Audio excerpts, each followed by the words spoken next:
American banks haven't yet cut their dividends, but maybe it's time they did.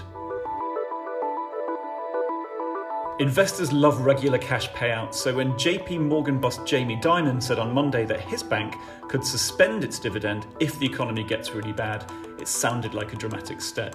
Companies tend to see their share prices plunge when they cut dividends. That's what happened last week to the British banks. Investors really like the regular fixed payouts, and they tend to go bananas when the tap gets turned off.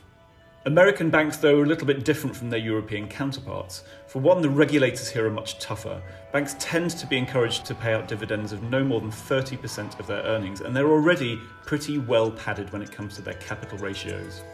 Some big banks like JPMorgan have already made some big gestures. They've agreed to voluntarily cut their share buybacks. Now, buying back shares in the market is how banks return most of their capital to investors.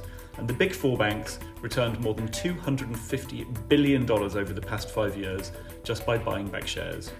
So in short, it's hard to see why they would need to cut their dividends too unless things get really cataclysmic. And for now, it's only really Dimon that's floating that possibility at all. Then again, it is the season for cutting shareholder payouts. Boeing and Delta Airlines are just two of the companies that have done that recently. So maybe this is a case for banks doing the same from a position of strength.